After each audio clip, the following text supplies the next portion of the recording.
पुण्यातल्या नगरसेविका स्वरदा बापट यांनी पक्ष देईल त्या संधीचं सोनं करणार अशी प्रतिक्रिया दिली आहे। महापौर पदाबाबत विचारल्यावर योग्य दावेदार कोण हे पक्षाला माहिती आहे असं देखील स्वरदा बापट यांनी स्पष्ट केलं। कल्याण डोंबिवलीतील राजकीय घडामोडींवर भाजपाचे जिल्हाध्यक्ष नंदू परब यांनी सोशल मीडियावर राजकीय पोस्ट केली आहे। भाजप शिवसेनेला स्पष्ट बहुमत असतानाही शिवसेनेनं मनसेसोबत जवळीक केल्यानं भाजपच्या महापौर पदाचं स्वप्नभंग पावलं असं त्यांनी पोस्टमध्ये म्हटलंय।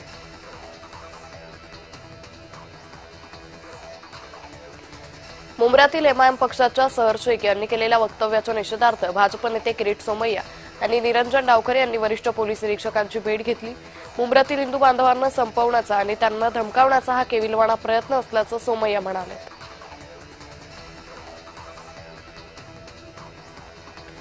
नागपुरात राष्ट्रवादी शरद पवार पक्षाचे शहराध्यक्ष दुनेश्वर पेठे यांचा राजीनामा नामंजूर करण्यात आलाय। मनपा निवडणुकीतील पराभवाची जबाबदारी स्वीकारत पेठेंनी राजीनामा दिला होता, मात्र प्रदेशाध्यक्ष शशिकांत शिंदे आणि पक्षाच्या वरिष्ठ नेत्यांनी चर्चा करत पेठे यांचा राजीनामा नामंजूर केलाय।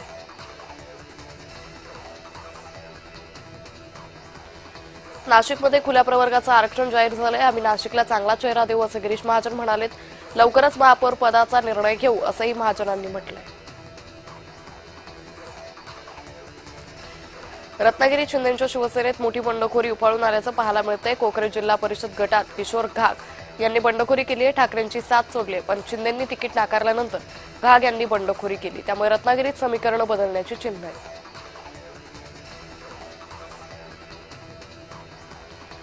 अमरावती महापालिकेत महापौरपद सर्वसाधारण महिलेसाठी आरक्षित झाले। भाजपच्या सुरेखा लुंगारे, वंदना मडघे, स्मिता सूर्यवंशी यांचं नाव चर्चेत आहे। आता महापौरपद कुणाला मिळेल याची उत्सुकता आहे।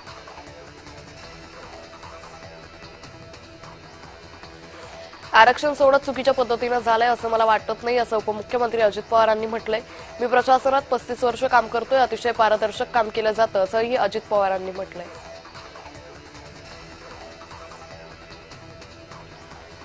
नवी मुंबई महापालिकेचं महापौरपद सर्वसाधारण महिलांसाठी राखीव झाले। त्यानंतर महापौर पदासाठी अॅडव्होकेट भारती पाटील यांच्या नावाची चर्चा आहे। भारती पाटील यांनाच महापौरपद द्यावं अशी मागणी माथाडी कामगारांनी केली।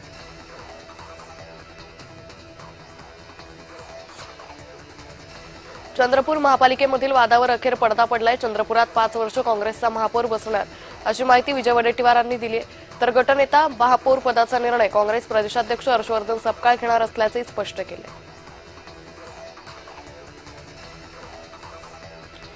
जालना महानगरपालिकेचं महापौरपद अनुसूचित जातीच्या महिला गटासाठी आरक्षित झालंय, त्यामुळे दिग्गज नेत्यांचा हिरमोड झालाय। भाजपाकडून 4 महिला अनुसूचित जातीमधून निवडून आल्यात, त्यातील कोणत्या नगरसेविकेला महापौरपद मिळेल याकडे जालना जिल्ह्याचं लक्ष लागलंय।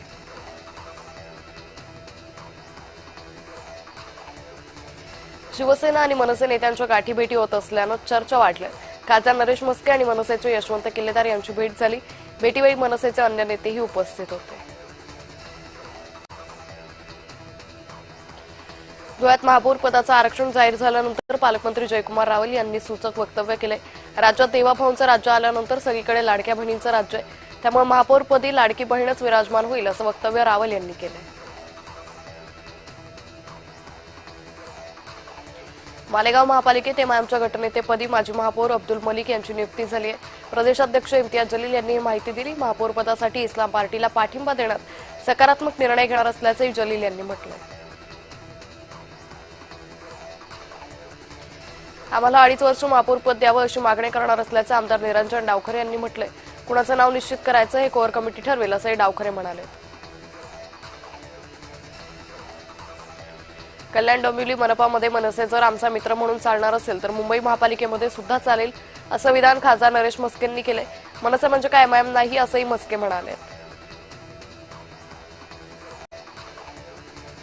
कणकवली विधानसभा मतदारसंघातील पंचायत समिती निवडणुकीत भाजप महायुतीचे 2 उमेदवार बिनविरोध निवडून आलेत। वैभववाडीच्या कोकीसरे मतदारसंघातील उमेदवार साधना नकाशे बिनविरोध निवडून आल्या, तर कणकवलीच्या बिडवाडी मतदारसंघातील संजना राणे यांचीही बिनविरोध निवड झाली आहे।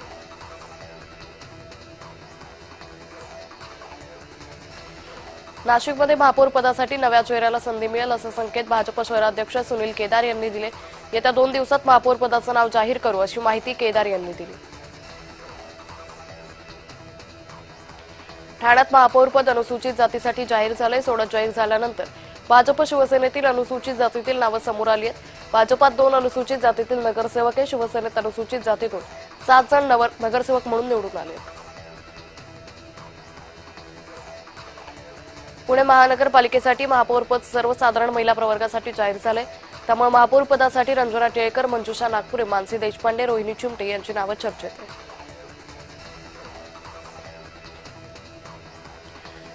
खासदार संजय राऊतांनी संतांवरच्या हल्ल्यावरून सरकारवर टीका केली आहे. दरम्यान संजय राऊतांवर प्रतिक्रिया द्यायला आम्हाला वेळ नाही असं म्हणत नरेश म्हस्के यांनी संजय राऊतांना टोला लगावला. ठाण्यात महापौरपद एससी प्रवर्गासाठी सुटेल याची आम्हाला कल्पना होती असं नरेश म्हस्के म्हणाले. एससी प्रवर्गातील अनेक शहरे शिवसेनेकडे आहेत. याबाबत निर्णय एकनाथ शिंदे घेतील अशी माहिती नरेश म्हस्के यांनी दिली.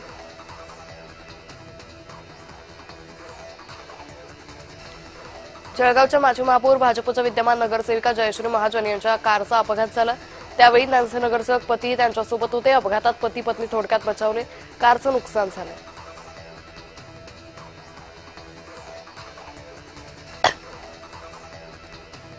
जळगाव महानगरपालिकेत भारतीय जनता पार्टीचे 46 नगरसेवक या ठिकाणी ओबीसी महिला महापौर पदाचं आरक्षण निघालंय.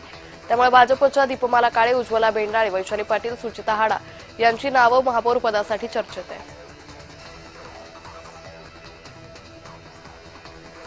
धुळ्यात सर्वसाधारण महिला पदासाठी आरक्षण सोडत जाहीर झाली आहे. महापौर पदासाठी काही नावं चर्चेत आहेत. जयश्री आईराव, निशा महाजन, मायादेवी परदेशी या नावांची चर्चा आहे. ठाकरे गटाच्या नगरसेविका सरिता म्हस्के यांच्याशी अखेर संपर्क झालाय. मी देवदर्शनाला बाहेर गेले होते. तिथून येण्यासाठी उशीर झाल्यानं नॉट रिचेबल होते असं म्हस्के म्हणाल्यात. मिलिंद नार्वेकर यांच्या संपर्कात होते आणि मातोश्रीवर येईपर्यंत तुमचा मोबाईल बंद ठेवा असं नार्वेकरांनीच सांगितलं असल्याचंही सरिता म्हस्के म्हणाल्यात. मुंबईत महापौर पदासाठी ओपनचं आरक्षण टाकायला नको होतं असं मनसेच्या बाळा नांदगावकरांनी म्हटलंय. यावेळी एससी आणि एससी आरक्षण हवं होतं, मात्र तसं केलं नाही. यावर आम्ही आक्षेप घेतलाय अशी भूमिकाही नांदगावकरांनी स्पष्ट केली.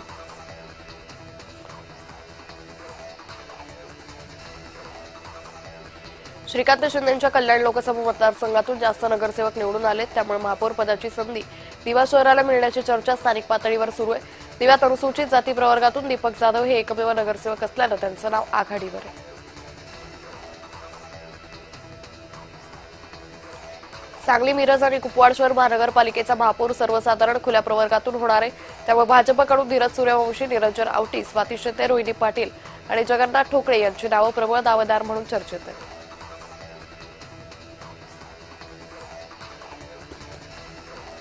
राष्ट्रवादी काँग्रेस अजित पवार गटाचे नेते कल्याणराव काळे यांनी भाजपात प्रवेश केलाय. भाजपात जाण्यासाठी जिल्हाध्यक्ष उमेश पाटील यांनी कल्याण काळेंनी जबाबदार धरले. उमेश पाटील यांचा निवडणुकीतील हस्तक्षेप वाढल्याचंही कारण काळेंनी दिले. धुळे महानगरपालिकेमध्ये भाजपची सत्ता स्थापन होणार असली तरी विरोधी पक्षनेतेपदी कोण विराजमान होणार याची जास्त चर्चा आहे. भाजपनंतर 10 नगरसेवक असलेल्या एमआयएमनं विरोधी पक्षनेतेपदावर दावा केला.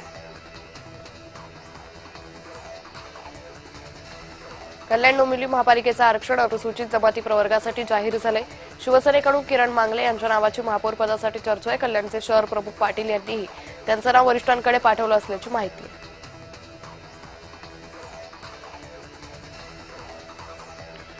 अकोल्यात वंचित एमआयएम, काँग्रेस, शरद पवारांची राष्ट्रवादी सोबतच अजित पवारांच्या राष्ट्रवादीच्या नेत्यांची संयुक्त बैठक झाली. प्रकाश आंबेडकर यांच्या निवासस्थानी ही बैठक झाली. भाजप विरोधात सर्वांनी एकत्र येऊन अकोला महापालिकेत सत्ता स्थापन करण्याबाबत चर्चा झाल्याची माहिती आहे.